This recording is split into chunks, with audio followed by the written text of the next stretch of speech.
talking about what's next for Canelo Alvarez, starting from left to right. We're going to start with David Benavidez over here.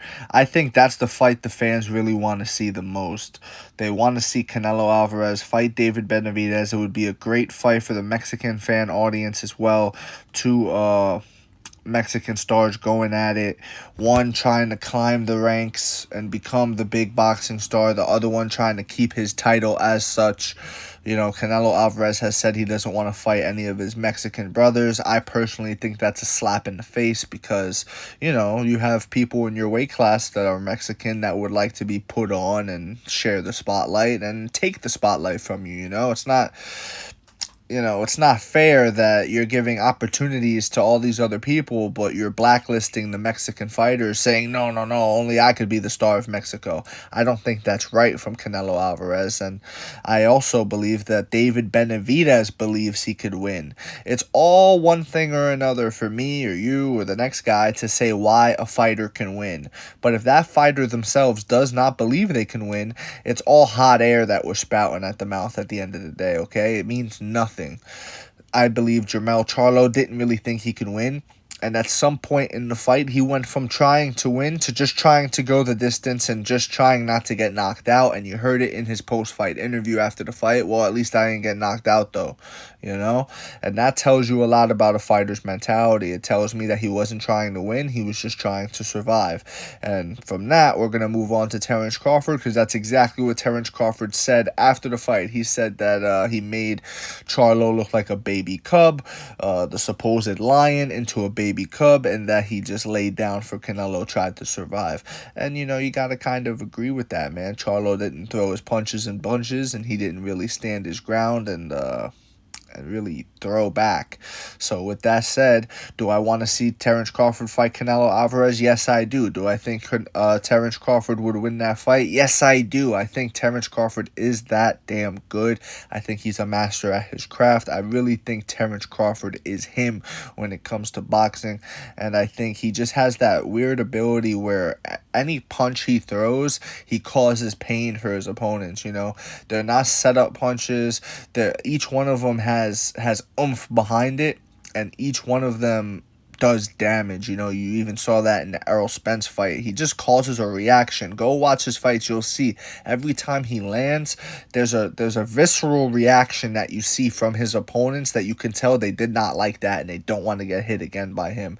And he ends up breaking them down, and that's why the man has so many damn knockouts, you know? 40-0, and I think like 32 of them are knockouts or something, 33 of them after the Spence fight, you know? So there's that. I do think Terence would also go in with the mindset of I will beat him. And then you have Jermall Charlo. This fight is entertaining from a just that entertainment perspective. It has the storyline already built in. You have Jermall trying to avenge the brother of Jermell. He's supposed to fight Canelo originally. However, I don't think the Charlo brothers have that in them. I don't think they have that dog in them to overcome a Canelo Alvarez. Do they have the talent? Yes.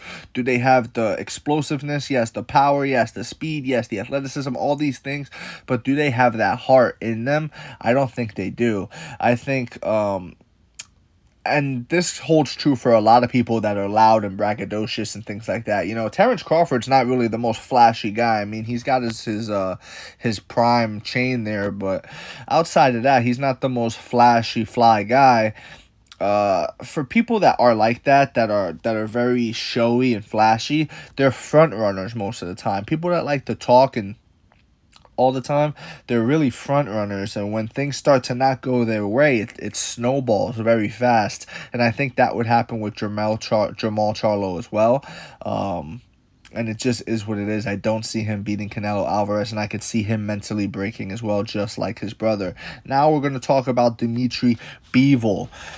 Canelo, I think Canelo knows deep down, I tried to be great. I tried to move all the way up to light heavyweight to fight Dimitri Bivol.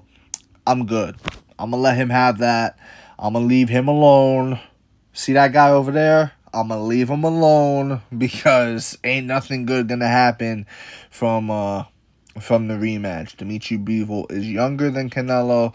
Dimitri Bivol beat him up the first time they fought. He will beat him up even worse the second time they fight.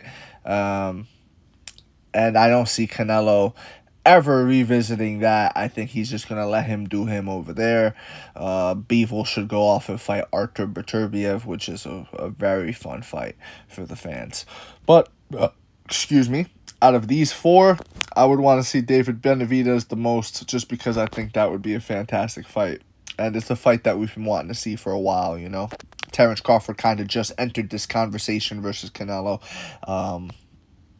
after his Spence win, but Benavidez has been talked about for a while now, and we haven't seen it. That's the fight that I want. Let me know what you think in the comments. If you agree with me, disagree with me, it does not matter. Just join the discussion, and please follow for more. Thank you.